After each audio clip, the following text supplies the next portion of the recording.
In the narrow streets of South Boston, where triple-deckers cast long shadows over cracked sidewalks and the Atlantic wind carries the salt of generations, legends are born not in boardrooms or movie studios, but in the darkest corners of human ambition. For nearly 3 decades, one name whispered through these streets carried more weight than any badge, any elected office, or any legitimate authority: James Whitey Bulger. But this is not merely the story of a crime boss who ruled Boston's underworld with an iron fist. This is the tale of a devil's bargain that corrupted the very institutions meant to protect society from men like Bulger. It's a story of how the FBI, America's premier law enforcement agency, made a deal with one of its most wanted criminals, a pact that would enable decades of murder, extortion, and terror while protecting the perpetrator from the consequences of his actions. The Whitey Bulger saga stands as one of the most shocking examples of institutional corruption in American criminal history, a case that would ultimately expose the dangerous game played when law enforcement agencies believe they can control monsters for their own purposes. It is a story that began in the poverty-stricken streets of Depression-era Boston and ended in a federal courtroom where the full scope of betrayal, by criminals and law enforcement alike, would finally be revealed. James Joseph Bulger, Jr. was born on September 3, 1929, in the Dorchester neighborhood of Boston, but it was South Boston, Southie, to locals, that would shape him into the man who would terrorize New England for decades. The second of 6 children born to James Bulger Sr. and Jean McCarthy Bulger, young Jimmy grew up in the Old Harbor Housing Project, a sprawling complex of red brick buildings that housed the city's working poor. The Boston of Bulger's youth was a city sharply divided along ethnic and class lines. South Boston was predominantly Irish Catholic, a tight-knit community that had faced generations of discrimination from Boston's Protestant establishment. This sense of being outsiders, of being under siege from hostile forces, would profoundly influence Bulger's worldview and provide him with a ready-made justification for his later criminal activities. The Bulger household was not unusual for its time and place: a hard-working father who labored on the Boston waterfront, a devoutly Catholic mother who struggled to keep her children on the straight and narrow, and kids who learned early that life was a battle where only the strong survived. But even among his siblings, Jimmy stood out as different. While his younger brother William would eventually become one of the most powerful politicians in Massachusetts, Jimmy seemed drawn to the darker side of Southie life from an early age. Young Jimmy Bulger's first encounters with the law came early and often. By age 10, he was already known to local police as a troublemaker who organized neighborhood kids into gangs for petty theft and vandalism. Unlike typical childhood mischief, Bulger's activities showed a calculating intelligence and a complete lack of remorse that disturbed both neighbors and authorities. His school teachers noted his intelligence. He was capable of excellent work when he applied himself, but also his manipulative nature and his tendency toward violence when challenged. Bulger had learned early that fear was a more reliable currency than affection, and he began building the reputation that would serve him throughout his criminal career. The neighborhood toughs of South Boston operated by an unwritten code that valued loyalty above all else, but even by Southie standards, young Bulger was ruthless. He showed an early talent for identifying people's weaknesses and exploiting them, whether through physical intimidation or psychological manipulation. Those who knew him in his youth would later say that even then, there was something unsettling about Jimmy Bulger, a coldness behind his pale blue eyes that suggested depths of cruelty that most people couldn't fathom. By his teenage years, Bulger had graduated from petty theft to more serious crimes. He was arrested multiple times for breaking and entering, assault, and armed robbery. Each arrest seemed to teach him new lessons about the criminal justice system and its weaknesses, knowledge he would later use to build an empire of crime while avoiding serious consequences. What set Bulger apart from other young criminals was his ability to learn and adapt. He studied the mistakes that led to his arrests and developed strategies to avoid them in the future. He also began building a network of contacts and cultivators, people who owed him favors or feared his retribution. This network would eventually include not just fellow criminals but also police officers, politicians, and federal agents. The juvenile detention centers and reform schools where Bulger spent much of his teenage years became his criminal education system. He learned advanced techniques for burglary and robbery, but more importantly, he learned about human nature, how to read people's motivations, how to exploit their fears and desires, and how to maintain control through a carefully calibrated mixture of violence and charm. In 1948, facing serious jail time for a string of armed robberies, 18-year-old Jimmy Bulger made a choice that would seem to put him on the path to respectability. He enlisted in the United States Air Force. For the next 4 years, he served his country with apparent distinction, even volunteering for overseas duty. To outside observers, it appeared that military discipline had reformed the troubled young man from Southie.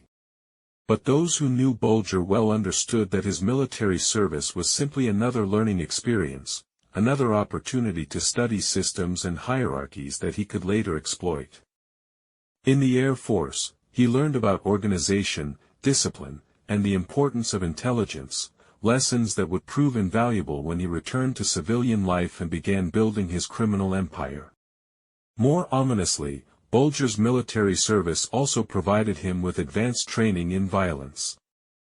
He learned hand-to-hand combat techniques, weapons handling, and most importantly, how to kill efficiently and without emotion. These skills, combined with his natural ruthlessness and intelligence, would make him one of the most dangerous criminals in American history.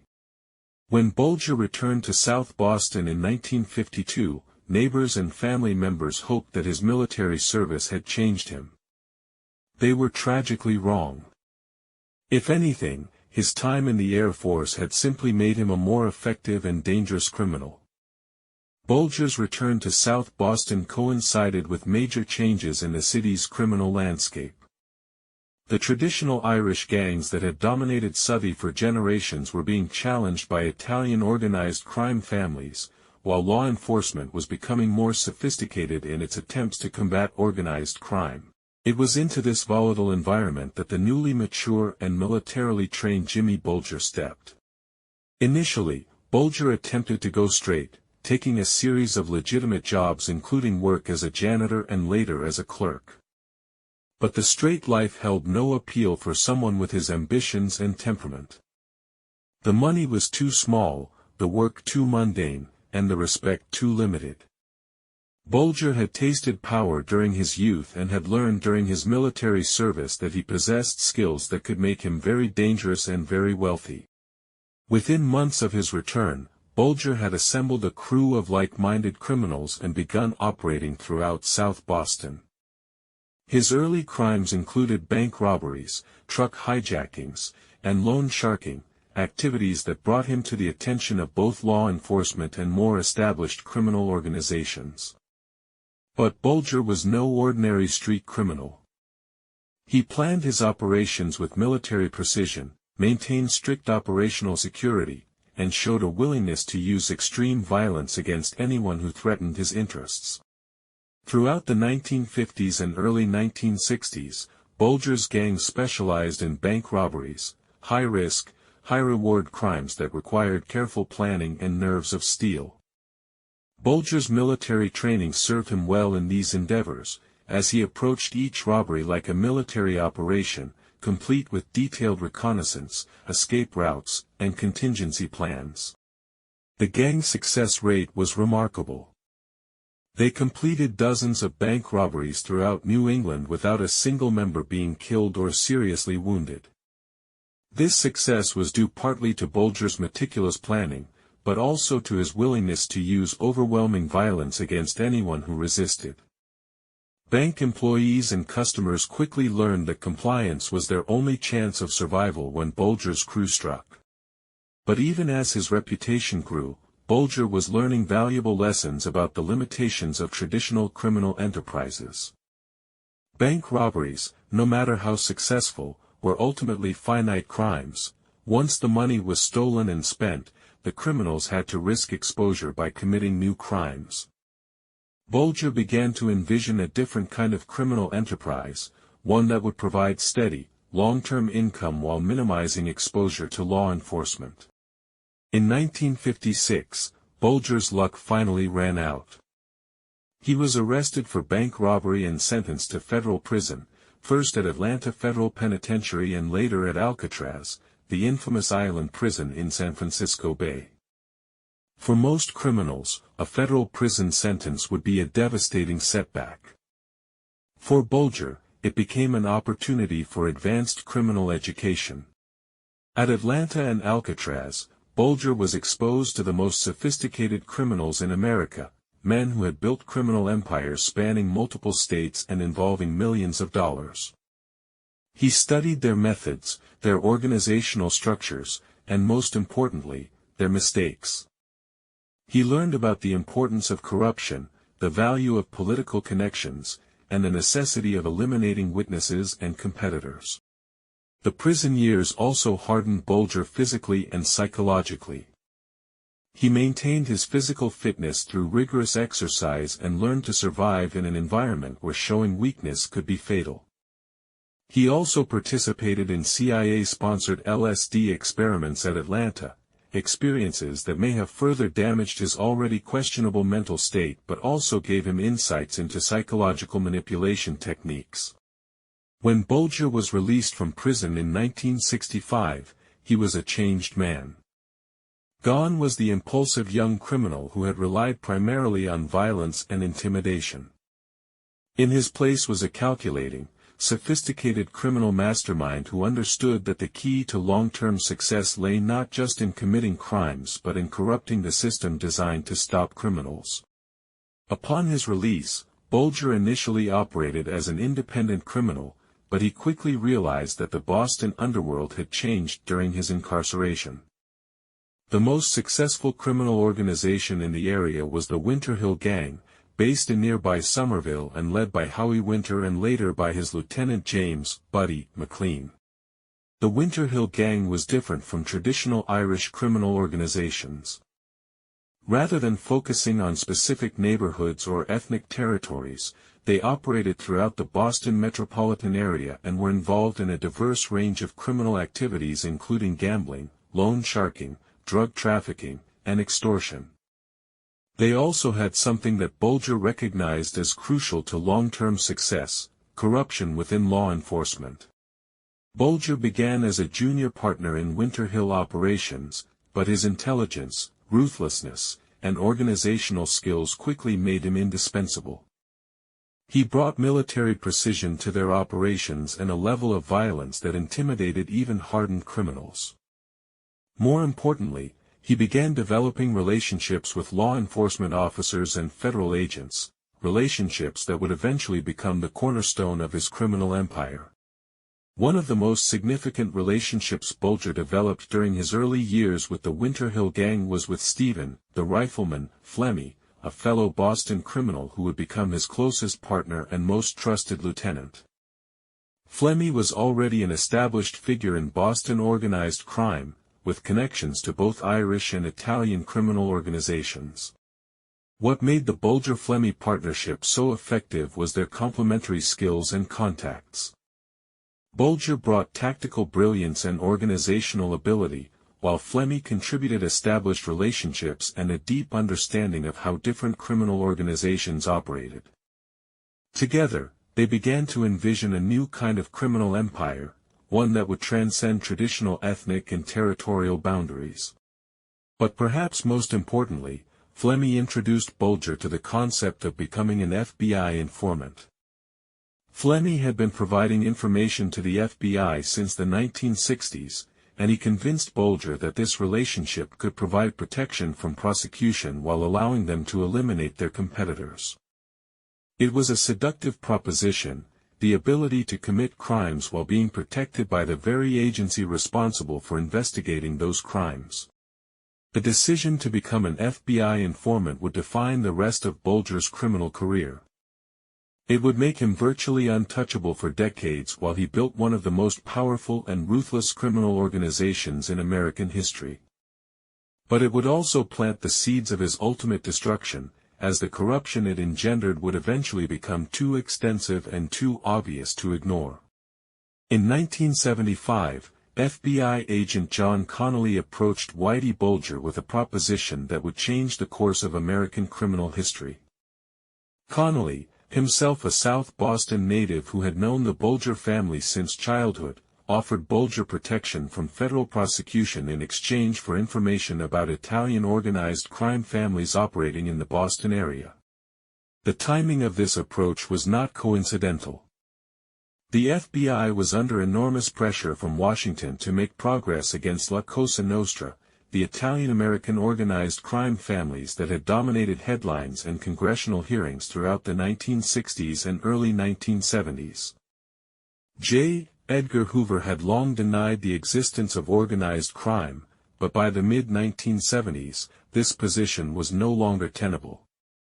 The Bureau needed results, and agents like Connolly were willing to make deals with dangerous criminals to get them. For Bulger, the FBI's proposal represented an extraordinary opportunity.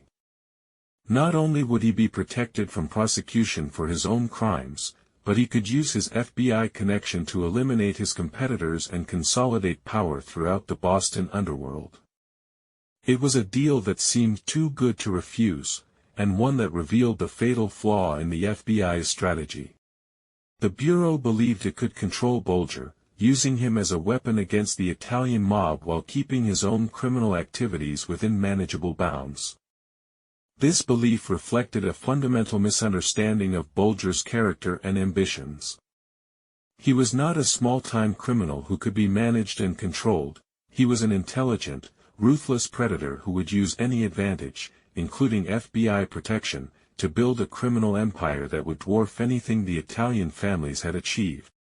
The FBI's immediate goal in recruiting Bulger was to gather evidence against Gennaro Jerry Angiulo, the underboss of the New England Patriarcha crime family who controlled illegal gambling and loan sharking operations throughout Boston. Angiulo was a significant target, a high-ranking member of La Cosa Nostra who had successfully avoided prosecution for decades despite being under constant surveillance. Bulger's information proved invaluable in building the case against Angiulo. He provided details about the crime family's structure, their illegal operations, and most crucially, their meeting locations and security procedures. This intelligence allowed the FBI to place listening devices in Angiulo's headquarters at 98 Prince Street in Boston's North End, recordings that would eventually provide the evidence needed to convict Angiulo and his associates. The success of the Angiulo investigation was hailed as a major victory for the FBI and helped establish the Bureau's reputation as an effective weapon against organized crime. But the real winner was Whitey Bulger. With Angiulo and his organization eliminated, Bulger was free to expand his own operations into territories that had previously been controlled by the Italian families. The FBI's strategy had succeeded too well. In eliminating the Italian competition, they had cleared the field for a criminal who was far more dangerous and sophisticated than the men he replaced. Bulger understood that his value to the FBI lay not in providing information but in eliminating their targets, and he was perfectly willing to commit murder to maintain his protected status. As Bulger's relationship with the FBI deepened, the nature of their arrangement became increasingly corrupt. What had begun as an informant relationship evolved into something far more sinister, a protection racket in which FBI agents actively shielded Bulger from investigation and prosecution while he built his criminal empire. John Connolly was the primary architect of this corruption, but he was not alone. Other FBI agents, supervisors, and even prosecutors became complicit in protecting Bulger from the consequences of his actions. When other law enforcement agencies investigated Bulger, the FBI would tip him off. When evidence mounted against him, it would mysteriously disappear or be discredited. When witnesses prepared to testify against him, they would be intimidated or eliminated. The protection Bulger received went far beyond what any legitimate informant arrangement would justify. He was not simply providing information about other criminals, he was being allowed to commit serious crimes with impunity. The FBI had essentially granted him a license to kill, and he used it extensively. This corruption had devastating consequences that extended far beyond Bulger's immediate victims. It undermined public confidence in law enforcement, corrupted federal prosecutors and judges, and created a climate where other criminals believed they too could escape justice by becoming informants. The FBI's deal with Bulger would ultimately be recognized as one of the worst scandals in the Bureau's history. The relationship between Bulger and his FBI handlers was not a one-way street. While the Bureau provided him with protection and intelligence about ongoing investigations, Bulger was expected to provide valuable information about other criminals operating in the Boston area. However, the quality and nature of the information he provided reveals much about the true character of their arrangement. Much of the intelligence Bulger shared with the FBI was about criminals who were already under investigation or who posed no real threat to his operations. He would provide information that led to the arrests of low-level drug dealers, independent bookmakers, and other small-time criminals while protecting his own associates and major competitors who had reached accommodation with his organization. When Bulger did provide information that led to significant arrests, it was typically about rivals who threatened his business interests or enemies who had crossed him personally. The FBI was essentially being used as a private enforcement arm for Bulger's criminal enterprise, eliminating his competitors while he expanded his territory and operations. Perhaps most damaging, Bulger also used his FBI relationship to obtain information about other law enforcement investigations. His handlers would warn him when he was being investigated by state or local police, when wiretaps were being planned, and when indictments were being prepared. This intelligence allowed him to stay one step ahead of law enforcement for decades while continuing to expand his criminal activities. The FBI justified its relationship with Bulger by classifying him as a top-echelon informant, a designation reserved for sources who provided intelligence about major organized crime figures. This classification carried special protections and privileges, including the right to continue criminal activities as long as they didn't involve violence. However, the reality of Bulger's activities bore no resemblance to the FBI's official justifications. Rather than avoiding violence, Bulger was one of the most violent criminals in Boston, personally responsible for numerous murders and ordering many more. Rather than limiting his criminal activities, he used his protected status to expand into new areas of crime and to eliminate competitors who might otherwise have challenged his dominance. The top echelon program itself was fundamentally flawed in its conception and execution. It was based on the assumption that the FBI could maintain control over dangerous criminals while using them to gather intelligence about other criminals. This assumption proved disastrously wrong in the case of Bulger, who used his protected status not to serve the Bureau's interests but to build one of the most powerful and ruthless criminal organizations in American history. The program also lacked adequate oversight and accountability mechanisms. Agents like John Connolly were given enormous discretion in managing their informants, with little supervision from headquarters and virtually no external review. This lack of oversight created conditions where corruption could flourish unchecked for decades. With FBI protection secured, Bulger set about building a criminal organization that would dominate Boston's underworld for the next 2 decades.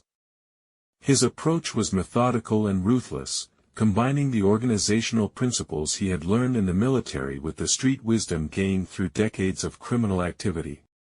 Bulger's organization was structured like a traditional hierarchy, with him at the top, trusted lieutenants like Stephen Fleming in key positions, and various crews responsible for different aspects of their operations.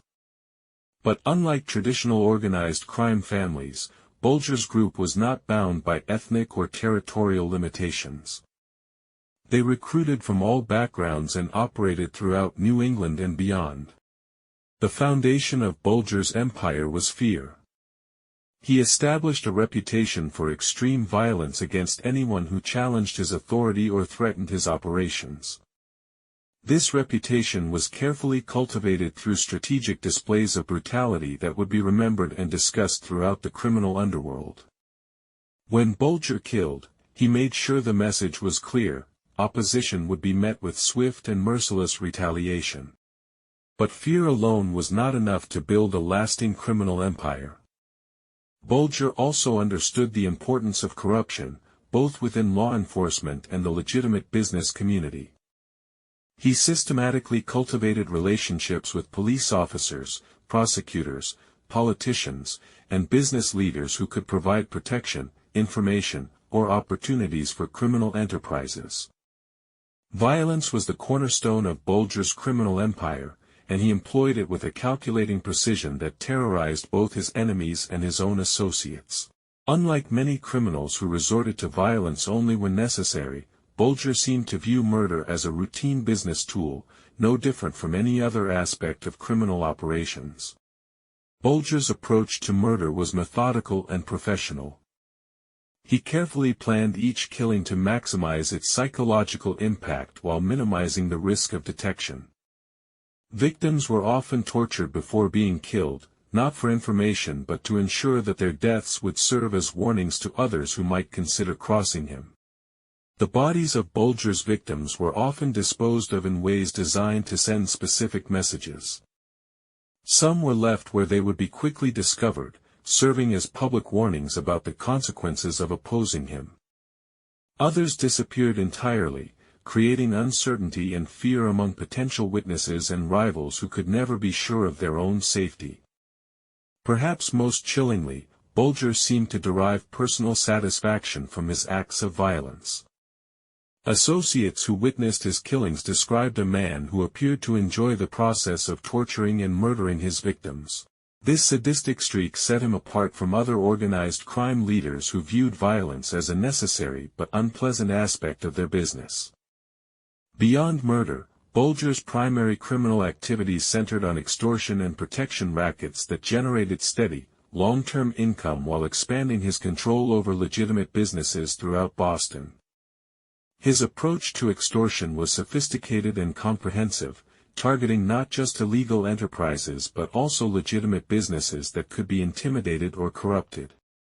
Bulger's extortion operations typically began with the identification of vulnerable targets, business owners who had something to hide, who operated in gray areas of legality, or who simply had sufficient income to make extortion profitable.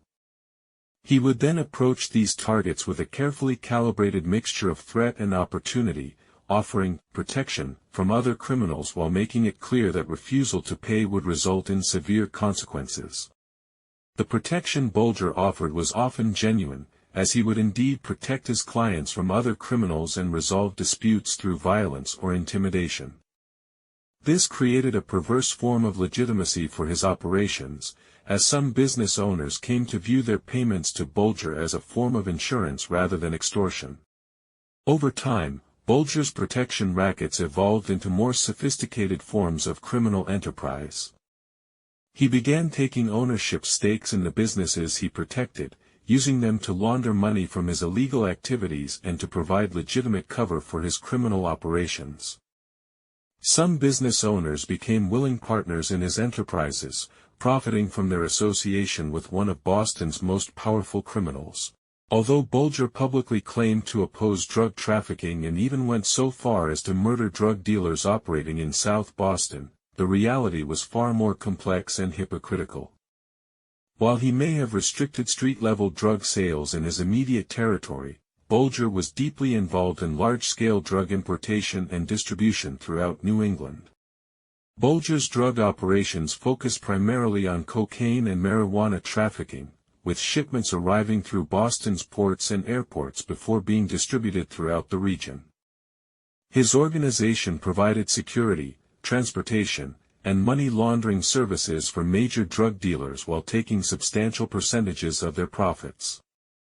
The hypocrisy of Bulger's drug policies served multiple purposes.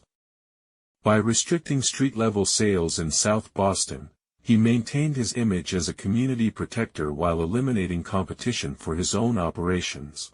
By murdering small-time dealers, he sent a message about his power while protecting his own large-scale trafficking activities from scrutiny. Bulger's drug trafficking operations were among his most profitable criminal enterprises, generating millions of dollars in annual income that was used to expand his other criminal activities and to corrupt law enforcement officials. The profits from drug sales also provided him with the resources necessary to maintain his elaborate security arrangements and to support the lifestyle that he had come to expect. As Bulger's criminal empire grew, so did his need for sophisticated money laundering operations that could convert illegal profits into apparently legitimate assets. His approach to money laundering was multifaceted and evolved over time as law enforcement techniques became more sophisticated.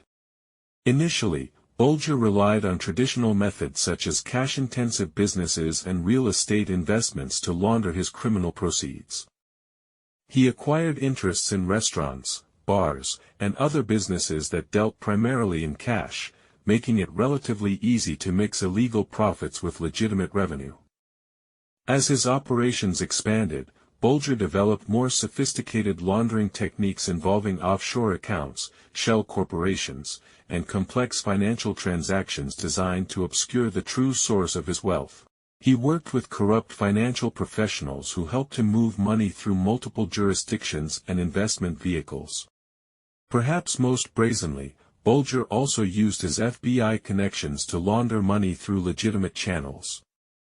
Federal agents would sometimes provide him with information about financial investigations that allowed him to adjust his money laundering strategies and avoid detection by other law enforcement agencies. Throughout the 1980s and early 1990s, Bulger systematically eliminated his competitors and rivals, consolidating control over Boston's criminal underworld through a combination of murder, intimidation, and FBI protection. His approach was methodical and comprehensive, targeting not just immediate threats but also potential future challenges to his dominance. The elimination of competitors served multiple purposes beyond simple business considerations. Each successful hit reinforced Bulger's reputation for ruthlessness and sent a message to other potential rivals about the consequences of challenging his authority. The systematic nature of these eliminations also created a climate of fear that made it extremely difficult for new criminal organizations to establish themselves in Boston. Bulger's FBI protection proved crucial during this period of consolidation. When other law enforcement agencies investigated the murders and disappearances that marked his rise to power, they found themselves obstructed by federal agents who claimed jurisdiction or argued that the cases interfered with ongoing FBI investigations. Evidence would disappear, witnesses would be intimidated, and cases would be dropped or delayed until they became impossible to prosecute. The result was a criminal empire that operated with virtual impunity, protected not just by its own security measures but by the active cooperation of federal law enforcement. Bulger had achieved something that few criminals in American history had managed. He had become genuinely untouchable, at least as long as his FBI protection remained in place. One of the most significant and controversial murders committed by Bulger's organization was the 1982 killing of Brian Halloran, a criminal associate who had decided to cooperate with the FBI against Bulger's organization. The Halloran murder would later become a central piece of evidence in the case against Bulger and would expose the depth of corruption within the Boston FBI office. Halloran had been involved in criminal activities with Bulger's organization but had grown increasingly uncomfortable with their level of violence. When he was arrested on unrelated charges, he made the fateful decision to offer his cooperation to the FBI in exchange for leniency and protection. What Halloran didn't know was that his offer of cooperation was being reported directly to Bulger by his FBI handlers. The murder of Halloran was planned and executed with the kind of precision that had become Bulger's trademark. Bulger and Stephen Flemmi ambushed Halloran outside a Boston restaurant, killing him along with an innocent bystander who happened to be with him. The shooting was carried out in broad daylight on a busy street, demonstrating Bulger's confidence that he could commit murder without fear of prosecution. The aftermath of the Halloran murder revealed the extent of FBI corruption in protecting Bulger. Despite having clear evidence linking Bulger to the killing, federal agents actively obstructed the investigation and prevented other law enforcement agencies from pursuing the case. When the Massachusetts State Police attempted to investigate, they were told by the FBI that Bulger was off-limits due to his informant status. While violence and extortion formed the foundation of Bulger's criminal empire, gambling operations provided much of its steady income and political influence. Bulger's gambling network extended throughout New England and included everything from neighborhood numbers games to sophisticated sports betting operations that served wealthy and influential clients. The structure of Bulger's gambling empire was designed to maximize profits while minimizing legal exposure. He controlled the overall operation but insulated himself from direct involvement by using trusted lieutenants to manage day-to-day operations. This structure made it difficult for law enforcement to build cases against him while ensuring that he received the lion's share of profits. Bulger's gambling operations also provided him with valuable intelligence about his clients, many of whom were prominent business leaders, politicians, and even law enforcement officials. Gambling debts became leverage that could be used to secure favorable treatment or obtain confidential information. In some cases, Bulger would deliberately extend credit to individuals he wanted to compromise, using their resulting debts to turn them into unwilling assets. The political connections developed through gambling operations proved invaluable in protecting Bulger's other criminal activities. When investigations threatened his organization, he could often count on political allies to intervene or apply pressure for the cases to be dropped or delayed. As Bulger's criminal empire grew and his violence escalated, tensions developed between different law enforcement agencies over how to handle his organization. The Massachusetts State Police, led by investigators who were not compromised by FBI corruption, began building cases against Bulger and his associates based on their involvement in murders, extortion, and drug trafficking.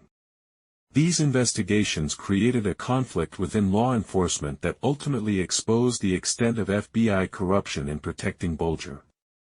When state police investigators attempted to pursue cases against Bulger's organization, they found themselves repeatedly obstructed by federal agents who claimed jurisdiction or argued that local investigations would compromise ongoing federal cases.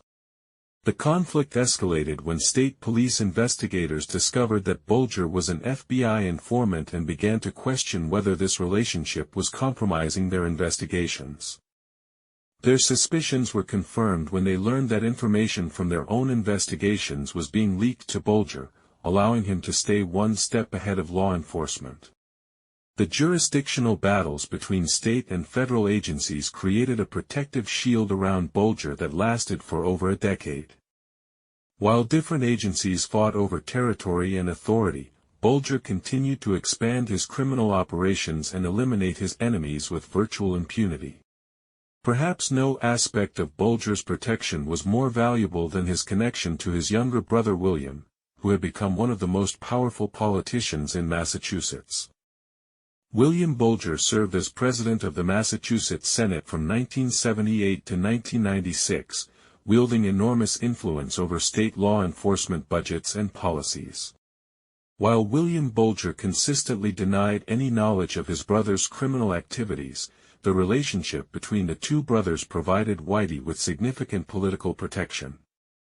Investigators who pursued cases against Whitey often found their careers stalled or their departments facing budget cuts. Prosecutors who sought indictments against him discovered that political pressure would be applied to have the cases dropped or delayed. The political protection extended beyond William Bulger to include other politicians who had been compromised through gambling debts, campaign contributions, or other forms of corruption. Whitey's organization had systematically cultivated political relationships that could be activated whenever legal pressure mounted against his criminal enterprise. This political protection proved to be one of the most effective shields around Bulger's organization. While law enforcement corruption could be exposed and addressed, political corruption was more subtle and harder to prove. Politicians could claim they were simply representing their constituents' interests or pursuing legitimate policy goals, making it difficult to demonstrate that they were actually protecting a criminal organization. By the mid-1990s, the law enforcement landscape was changing in ways that would ultimately threaten Bulger's protected status. New FBI leadership was less tolerant of the informant relationships that had flourished under previous administrations, and there was growing recognition that some of these relationships had become corrupted beyond redemption. The catalyst for change came from outside the FBI itself. Other federal agencies, including the Drug Enforcement Administration and the Bureau of Alcohol, Tobacco, Firearms, and Explosives, had been investigating Bulger's organization and were frustrated by their inability to build cases due to FBI interference. These agencies began pressing for answers about why Bulger seemed to be protected from federal prosecution. Congressional oversight also intensified during this period, as lawmakers became aware of problems with the FBI's informant program and began demanding accountability. The House and Senate Judiciary Committees held hearings on FBI practices and specifically questioned the Bureau's relationships with violent criminals who were being protected from prosecution. Internal FBI reviews also revealed serious problems with the Boston office's handling of informants. Inspector General reports documented instances where agents had exceeded their authority, failed to properly supervise their informants, and actively obstructed investigations by other agencies. These reports created pressure for reforms that would ultimately compromise Bulger's protected status. John Connolly, the FBI agent who had been Bulger's primary handler for over 2 decades, was becoming a liability for both Bulger and the Bureau. His close relationship with Bulger had evolved far beyond any legitimate law enforcement purpose and had become a personal friendship that compromised his professional judgment. Connolly's lifestyle also raised questions about the source of his income. He owned expensive homes, drove luxury cars, and maintained a standard of living that seemed inconsistent with an FBI agent's salary. While some of this wealth could be explained by his wife's income and investments, investigators suspected that he was receiving payments from Bulger's organization. More damaging than questions about Connolly's finances were revelations about his active participation in obstructing justice to protect Bulger. Internal FBI documents showed that Connolly had repeatedly provided Bulger with information about pending indictments, planned arrests, and ongoing investigations. He had also pressured other agents and prosecutors to drop cases against Bulger's organization. As pressure mounted on Connolly, he became increasingly desperate to protect both himself and Bulger. This desperation led to even more blatant acts of corruption that eventually became impossible for FBI leadership to ignore or cover up. The early 1990s saw a series of major prosecutions against New England organized crime families that would ultimately create problems for Bulger's organization. As Italian crime family members were arrested and faced long prison sentences, some began cooperating with law enforcement and providing information about corruption within the FBI. These cooperating witnesses revealed that they had been aware of Bulger's relationship with the FBI and had suspected that he was providing information about their activities. Some claimed that they had curtailed their operations or avoided certain activities specifically because they knew Bulger was reporting to federal agents. The testimony from these witnesses created a dilemma for prosecutors. If Bulger was indeed an FBI informant, his information had contributed to successful prosecutions of major organized crime figures. But if his own criminal activities had been more extensive than previously acknowledged, it raised serious questions about the validity of those prosecutions and the integrity of the FBI's informant program. Defense attorneys in these cases began demanding access to FBI files related to Bulger's informant relationship, arguing that their clients had been prosecuted based on information from a criminal who was himself committing serious crimes with government protection. These legal challenges threatened to expose the full extent of the FBI's corrupt relationship with Bulger. The 1990s also brought technological advances that made it increasingly difficult for criminals like Bulger to avoid detection. Improved surveillance equipment, digital communications monitoring, and sophisticated forensic techniques were making it harder for even protected criminals to operate with impunity. The proliferation of cellular phones and electronic communications created new opportunities for law enforcement surveillance, but it also created new vulnerabilities for criminals who had grown accustomed to operating without fear of monitoring. Bulger's organization was slow to adapt to these technological changes, partly because their FBI protection had made them complacent about security measures. Advanced financial tracking systems also made it more difficult to launder large amounts of criminal proceeds without detection. Banking regulations had been strengthened in response to money laundering concerns, and computer systems could now track financial transactions across multiple institutions and jurisdictions. Bulger's money laundering operations, which had been sophisticated by 1980 standards, were becoming increasingly vulnerable to detection. DNA analysis and other forensic advances also threatened to solve cold cases that had been closed due to lack of evidence. Murders that Bulger had committed decades earlier could potentially be reopened as new scientific techniques became available to analyze preserved evidence. By the mid-1990s, pressure was mounting on Bulger's organization from multiple directions. The Massachusetts State Police had never given up their investigations and were building stronger cases based on new evidence and witness cooperation. Federal agencies other than the FBI were pursuing their own investigations and sharing information with local authorities. Media attention was also increasing as investigative journalists began exposing the connections between Bulger's organization and FBI corruption. Newspaper articles and television reports were raising public awareness of the extent to which federal law enforcement had been compromised, creating political pressure for reform and accountability. Congressional oversight was intensifying as well, with lawmakers demanding explanations for the FBI's failure to prosecute one of Boston's most notorious criminals. The House and Senate Judiciary Committees were preparing for hearings that would expose the full extent of the corruption within the Boston FBI office. Perhaps most ominously for Bulger, former associates were beginning to consider cooperation with law enforcement. The combination of strong cases, long sentences, and reduced tolerance for informant corruption was making cooperation agreements more attractive to criminals who had previously remained loyal to Bulger's organization. As the walls began closing in around his organization, Bulger received several warnings that his protected status was in jeopardy. John Connolly and other corrupted FBI agents provided him with inside information about pending investigations and changes in bureau policy that threatened his position. In late 1994, Connolly warned Bulger that he was about to be indicted on federal racketeering charges and would need to consider his options.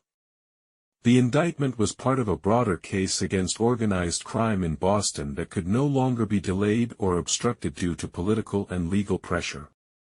Bulger also received warnings from other sources within law enforcement and the political establishment. His network of corrupted officials was extensive enough that news of impending legal action traveled quickly through unofficial channels back to his organization. These warnings created a dilemma for Bulger. He had spent decades building his criminal empire and had grown accustomed to operating with virtual impunity. The prospect of suddenly becoming a fugitive would mean abandoning everything he had worked to achieve and lived his entire adult life to build. On December 23, 1994, John Connolly made a phone call that would change the course of American criminal history. He contacted Bulger to warn him that federal indictments were about to be unsealed that would charge him with racketeering, extortion, and money laundering. The indictments were part of a broader case that could no longer be suppressed or delayed due to mounting pressure from other agencies and political oversight. Connolly's warning gave Bulger a crucial advantage that few fugitives possess: advance notice of his impending prosecution. This allowed him to plan his escape carefully rather than fleeing in panic when the indictments were announced. It also gave him time to access hidden assets, destroy evidence, and make arrangements for a long-term life underground. The decision to flee was not made lightly. Bulger had spent over 4 decades building his criminal empire and had grown accustomed to wielding enormous power within Boston's underworld. Becoming a fugitive would mean abandoning his territory, his organization, and his position as one of America's most powerful criminals. But Bulger also understood that the changed political and legal environment meant he could no longer count on the protection that had shielded him for so long. The FBI's informant program was under intense scrutiny, Connolly himself was facing investigation, and other law enforcement agencies were building strong cases that could not be easily dismissed or obstructed. When Bulger fled Boston in December 1994, he demonstrated the same meticulous planning and attention to detail that had characterized his criminal career. He had spent months preparing for the possibility of becoming a fugitive, establishing false identities, accessing hidden assets, and making arrangements with criminal contacts who could provide support and assistance.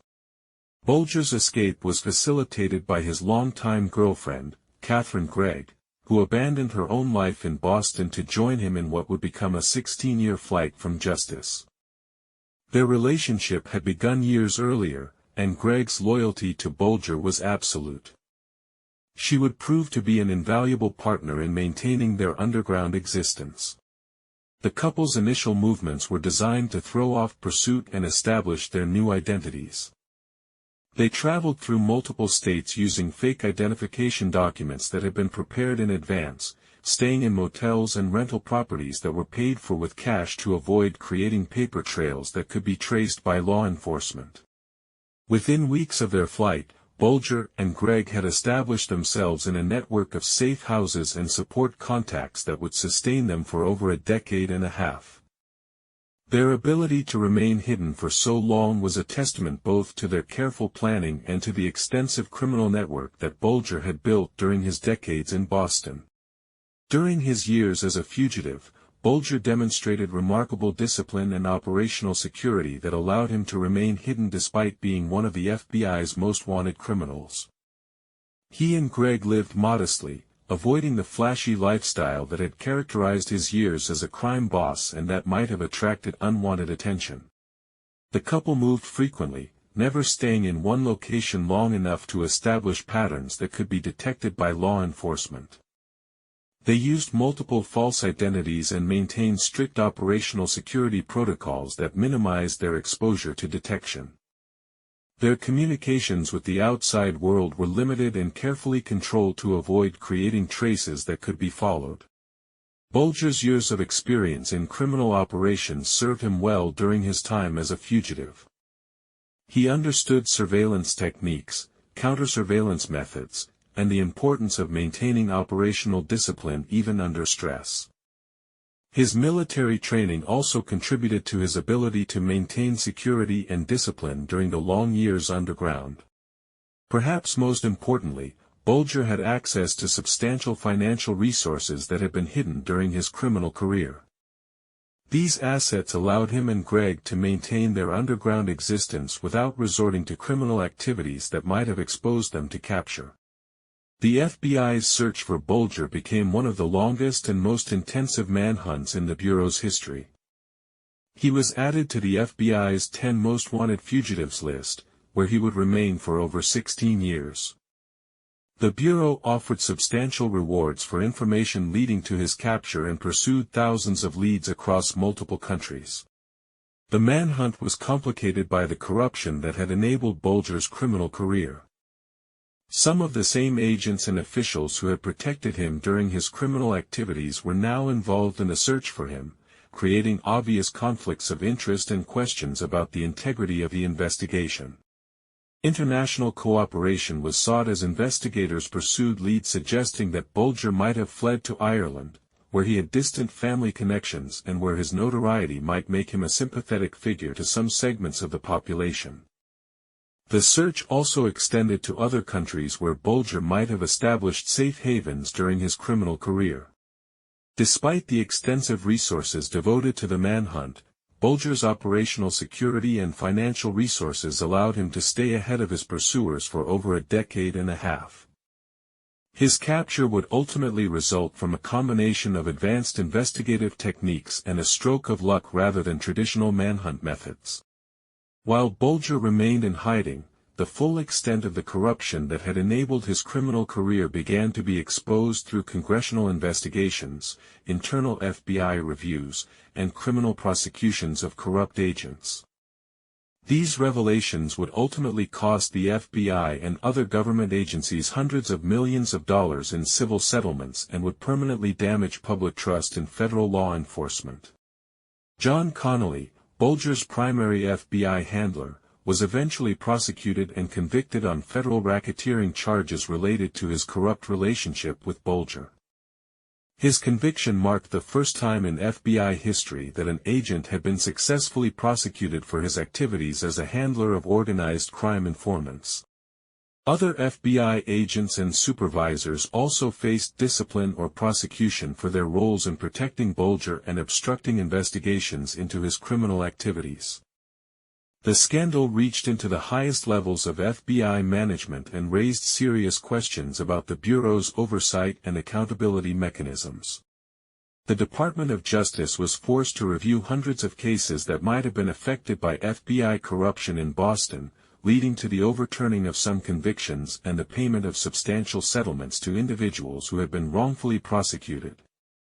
The total cost of the Bulger scandal to the federal government ultimately exceeded $100 million. Throughout the late 1990s and early 2000s, Congress conducted extensive investigations into the FBI's relationship with Whitey Bulger and the corruption that had enabled his criminal career. These investigations, led by both the House and Senate Judiciary Committees, exposed the full scope of the scandal and forced the Bureau to confront the consequences of its failed informant policies.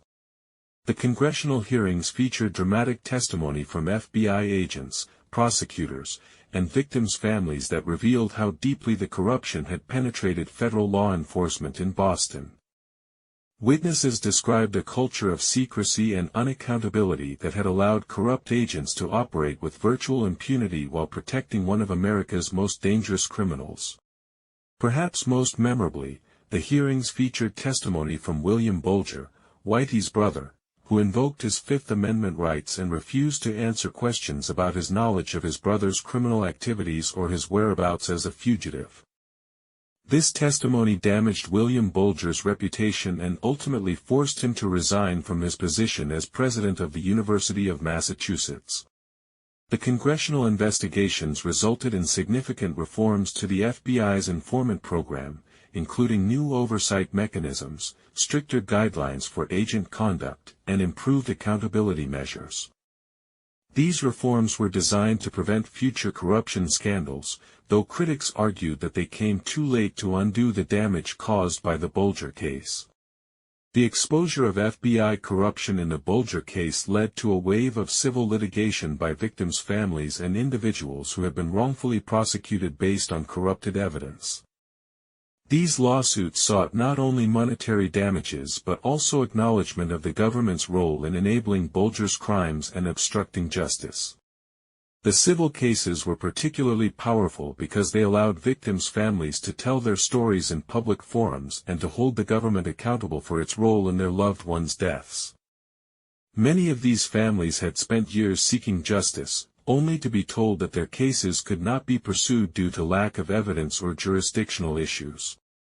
The litigation revealed disturbing details about specific murders and other crimes that had been enabled by FBI protection. Families learned for the first time that their relatives had been killed to protect Bulger's informant status or that evidence of their murders had been suppressed to maintain the Bureau's relationship with him.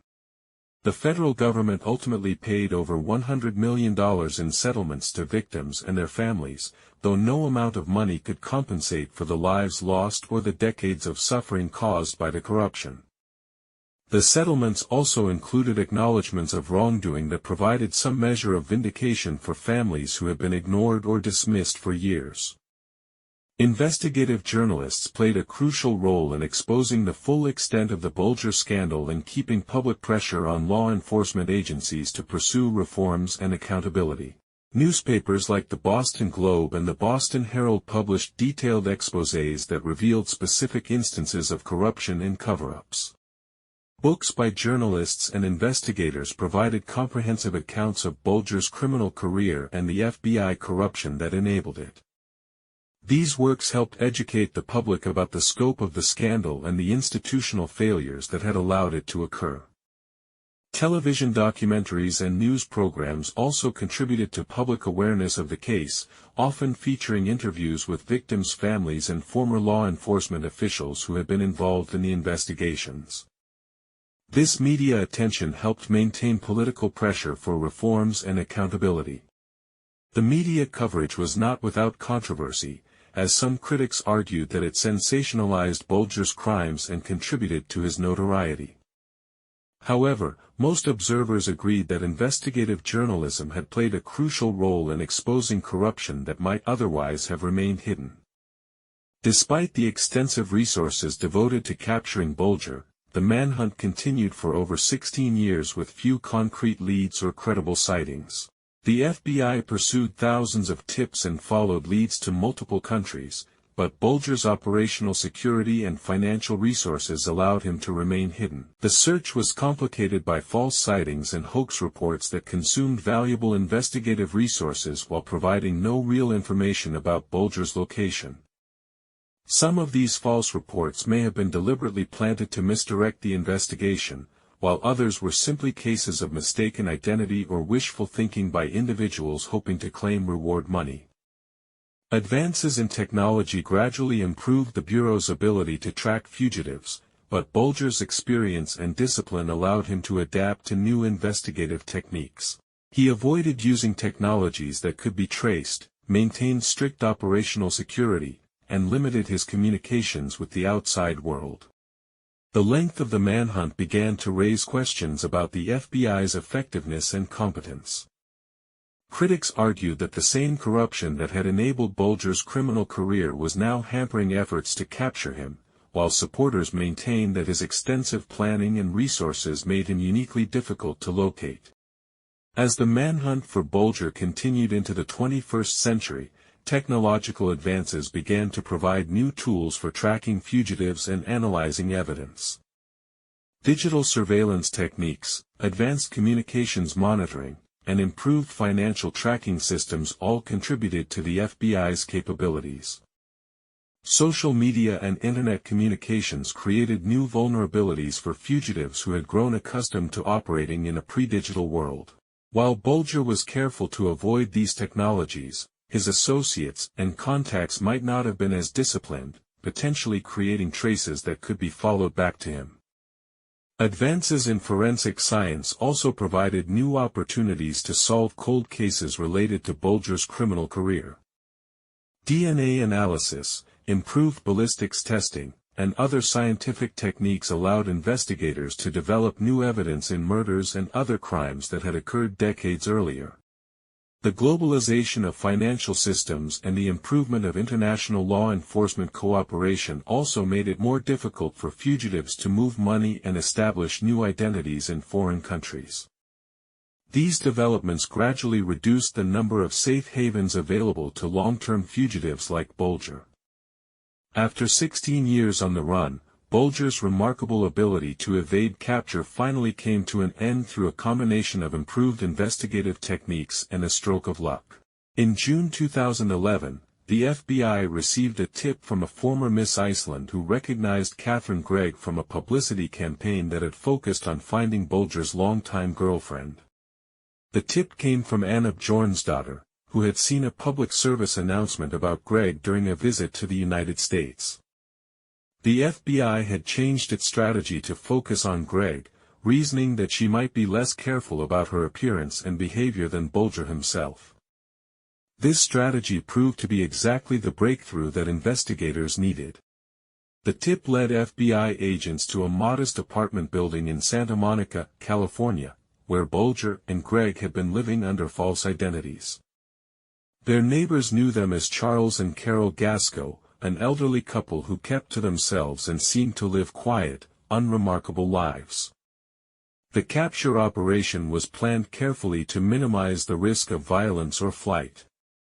FBI agents surrounded the building and used a ruse to draw Bulger out of his apartment, where he was arrested without incident on June 22, 2011. After more than 16 years as one of America's most wanted fugitives, Whitey Bulger was finally in custody. The arrest of Whitey Bulger marked the end of one of the longest and most intensive manhunts in FBI history. When agents searched the Santa Monica apartment where he had been living with Catherine Gregg, they found evidence of the careful planning and resources that had enabled his long flight from justice. The apartment contained over $800,000 in cash, along with multiple firearms and false identification documents. Bulger had maintained an arsenal that suggested he was prepared to fight rather than surrender if cornered, making his peaceful arrest something of a surprise to investigators who had expected a violent confrontation. The discovery of the cash and weapons confirmed that Bulger had accessed substantial hidden assets during his flight and had maintained the operational security that had characterized his criminal career. His ability to remain hidden for so long while living in a major metropolitan area demonstrated remarkable discipline and planning. Gregg was arrested alongside Bulger and would eventually be sentenced to 8 years in federal prison for harboring a fugitive. Her loyalty to Bulger during 16 years underground had been absolute, but it ultimately cost her the remainder of her freedom and any chance of returning to the life she had abandoned in 1994. Bulger's return to Boston in June 2011 marked the end of an era in American organized crime.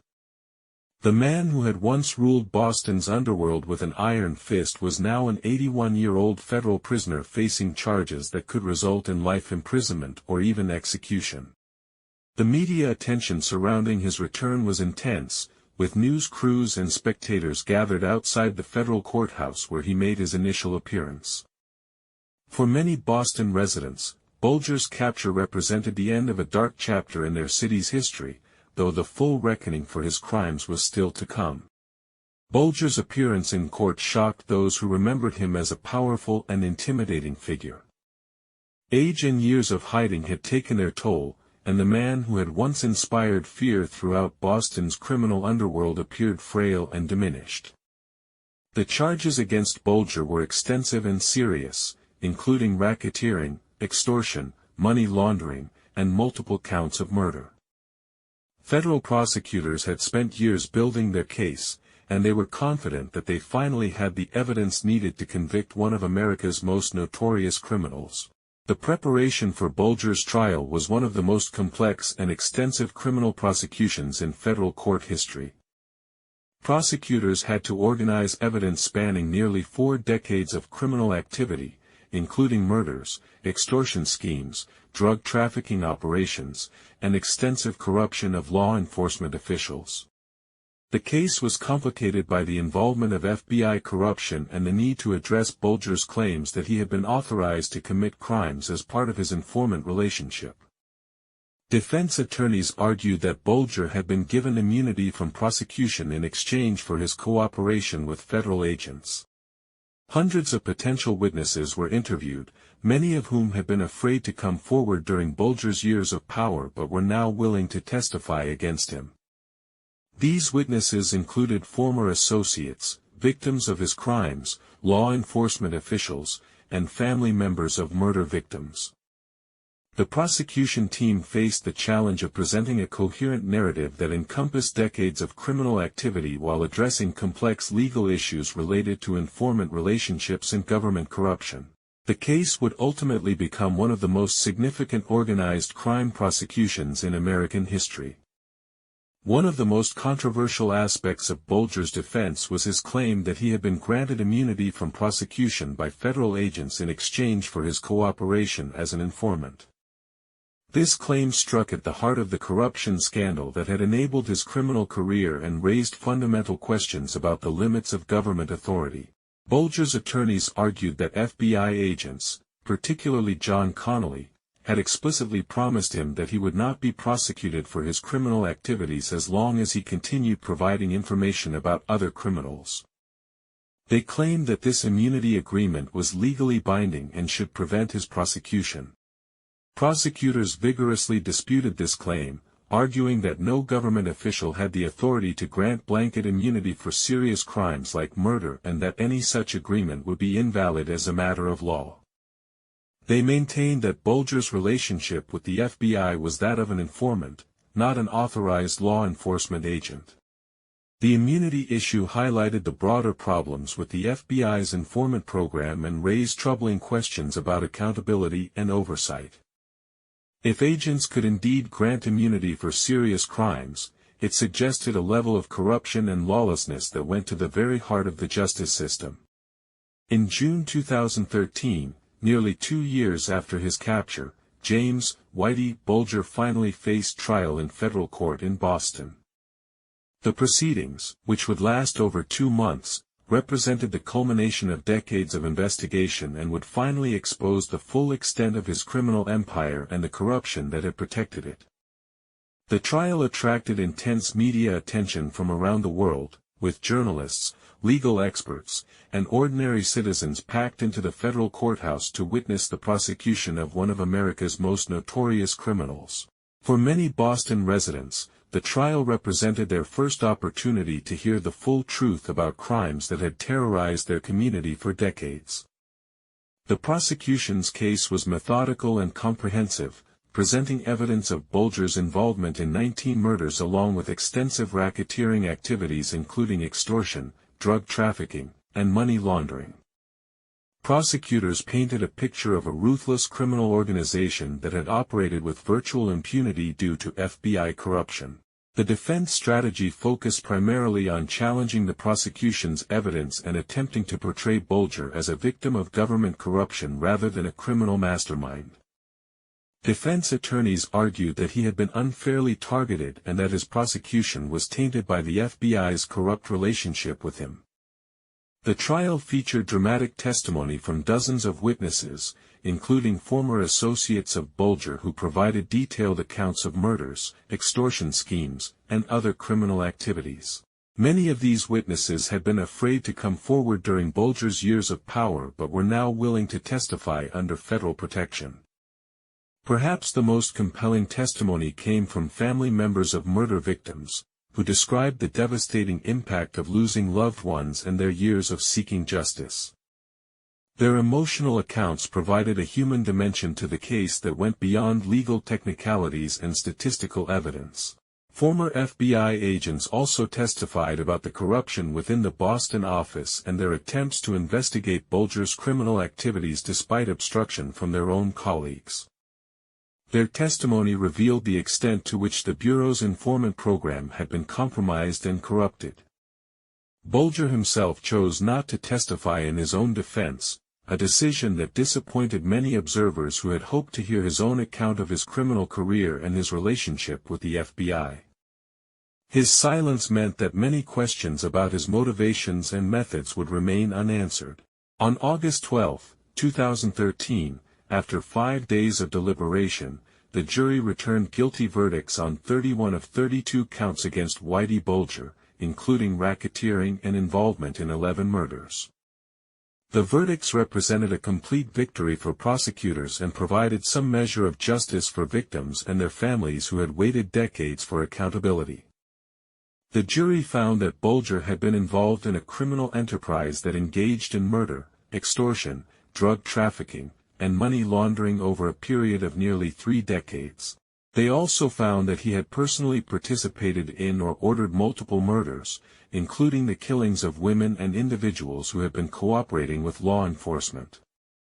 The only count on which Bulger was acquitted was the 1975 murder of Francis Leonard, where the evidence was deemed insufficient to prove his involvement beyond a reasonable doubt. On several other murder charges, the jury was unable to reach a unanimous verdict, though this did not affect the overall outcome of the case.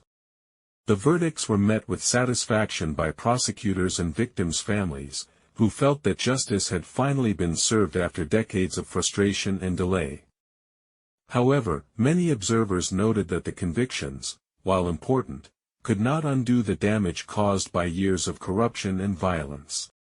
On November 14, 2013, Judge Denise Casper sentenced Whitey Bulger to 2 consecutive life terms plus 5 years in federal prison.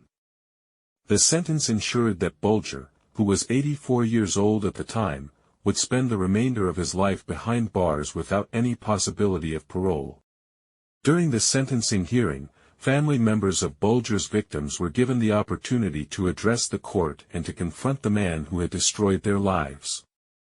Their statements were powerful and emotional, describing decades of grief, loss, and frustration with a justice system that had failed to protect their loved ones. Bulger himself remained largely silent during the proceedings, showing little emotion or remorse for his crimes. His lack of contrition was noted by the judge and observers, reinforcing the impression of a man who remained unrepentant even in the face of overwhelming evidence of his guilt. The sentence brought a measure of closure to one of the most notorious criminal cases in American history, though many questions about FBI corruption and institutional accountability remained unresolved. The case had exposed serious flaws in the federal justice system that would require ongoing attention and reform. James Whitey Bulger was initially sent to a federal prison in Arizona, where he spent several years in relative obscurity after decades of notoriety and media attention. His advanced age and medical conditions made him a low-risk prisoner, though security considerations required that he be housed in protective custody. In October 2018, Bulger was transferred to USP Hazleton, a high-security federal prison in West Virginia. The transfer was part of routine prisoner movements within the federal system, though some observers questioned whether adequate security measures had been taken given Bulger's notoriety and the potential for violence from other inmates. On October 30, 2018, just hours after his arrival at USP Hazleton, 89-year-old Whitey Bulger was found dead in his cell, the victim of what appeared to be a violent assault by fellow inmates. His death marked the end of a life that had spanned nearly 9 decades and had left an indelible mark on American criminal history. The circumstances of Bulger's death raised questions about prison security and whether adequate measures had been taken to protect the high-profile inmate. Investigations into his killing revealed that he had been beaten to death by other prisoners, though the exact motives for the attack remained unclear. The story of Whitey Bulger stands as one of the most damning indictments of institutional corruption in American law enforcement history. The FBI's decision to protect Bulger in exchange for information about Italian organized crime created a monster who ultimately became more dangerous than the criminals he was supposed to help capture. The human cost of this devil's bargain was staggering. Bulger was directly responsible for at least 19 murders, though the true number may never be known. Countless other lives were destroyed through his extortion schemes, drug trafficking operations, and reign of terror over South Boston. Families spent decades seeking justice for loved ones who had been murdered with government protection. The institutional cost was equally severe. The FBI's reputation was permanently damaged by revelations of corruption that reached into the highest levels of the Boston office. Public trust in federal law enforcement was shaken, and the Bureau was forced to pay over $100 million in settlements to victims and their families. The Bulger case also exposed fundamental flaws in the FBI's informant program that had allowed corruption to flourish unchecked for decades. The lack of oversight, accountability, and ethical guidelines had created conditions where agents could essentially grant immunity to violent criminals in exchange for information. The Bulger scandal forced significant reforms within the FBI and other law enforcement agencies. New guidelines were established for the handling of informants, with stricter oversight and accountability mechanisms designed to prevent future corruption. Training programs were implemented to educate agents about ethical boundaries and legal limitations. Congressional oversight of federal law enforcement was strengthened, with regular reviews of informant programs and other sensitive activities. The Department of Justice implemented new policies requiring approval from senior officials for certain types of informant relationships and criminal activities. However, critics argued that these reforms, while necessary, came too late to prevent the damage caused by the Bulger case. They also questioned whether the changes were sufficient to prevent similar corruption in the future, given the inherent challenges and temptations involved in managing criminal informants. The case also highlighted the importance of interagency cooperation and communication in combating organized crime. The jurisdictional battles and information hoarding that had protected Bulger demonstrated the need for better coordination between federal, state, and local law enforcement agencies. Even after Bulger's death, investigations into his criminal activities and the corruption that enabled them continue. Law enforcement agencies are still working to identify additional victims and to provide closure to families who lost loved ones during his reign of terror. Cold case units continue to examine unsolved murders and other crimes that may be connected to Bulger's organization. Advances in forensic science and investigative techniques may eventually provide answers to questions that have remained unresolved for decades. Civil litigation related to the Bulger case also continues, as victims' families seek accountability and compensation for their losses. These legal proceedings serve not only to provide financial relief but also to maintain public attention on the institutional failures that enabled Bulger's crimes. Academic and journalistic investigations into the case continue as well, with researchers working to understand how such extensive corruption could occur and persist within federal law enforcement. These studies contribute to ongoing efforts to prevent similar scandals in the future. The story of Whitey Bulger serves as a powerful cautionary tale about the dangers of compromising ethical standards in the pursuit of law enforcement objectives. The FBI's decision to protect a violent criminal in order to gather intelligence about other criminals ultimately enabled far more harm than it prevented. The case demonstrates that the ends do not justify the means when it comes to law enforcement activities. The information Bulger provided about Italian organized crime, while valuable, could never justify the protection he received for decades of murder, extortion, and other serious crimes. The institutional corruption that enabled Bulger's criminal career also illustrates the importance of accountability and oversight in preventing abuse of power. Without adequate checks and balances, even well-intentioned programs can become corrupted and perverted to serve criminal rather than legitimate purposes. Perhaps most importantly, the Bulger case reminds us that justice delayed is justice denied. The families of his victims waited decades for accountability, and many never lived to see their loved one's killer brought to trial. This delay not only compounded their suffering but also enabled additional crimes that could have been prevented. James Whitey Bulger died as he had lived for much of his adult life, surrounded by violence in a world where brutality was the ultimate currency. His death in federal prison, while perhaps fitting, came too late to undo the damage he had caused or to fully account for the institutional failures that had enabled his criminal career. The man who had once ruled Boston's underworld with an iron fist ended his days as a frail, elderly inmate whose notoriety made him a target for violence from fellow prisoners. His death marked the end of a criminal career that had spanned over 5 decades and had left an indelible mark on American crime history. But Bulger's death did not end the story of institutional corruption and the human cost of government failure. His case remains a powerful reminder of what can happen when law enforcement agencies lose sight of their fundamental mission to protect and serve the public rather than their own institutional interests. The legacy of Whitey Bulger is ultimately a tragedy, not just for his victims and their families, but for American society as a whole. It represents a failure of institutions, a betrayal of public trust, and a reminder that the price of corruption is measured not just in dollars but in human lives and the integrity of the justice system itself. In the narrow streets of South Boston, where Bulger's story began, life continues much as it always has. But the shadow of his crimes and the corruption that enabled them serves as a permanent reminder of the vigilance required to maintain justice and the terrible cost when that vigilance fails.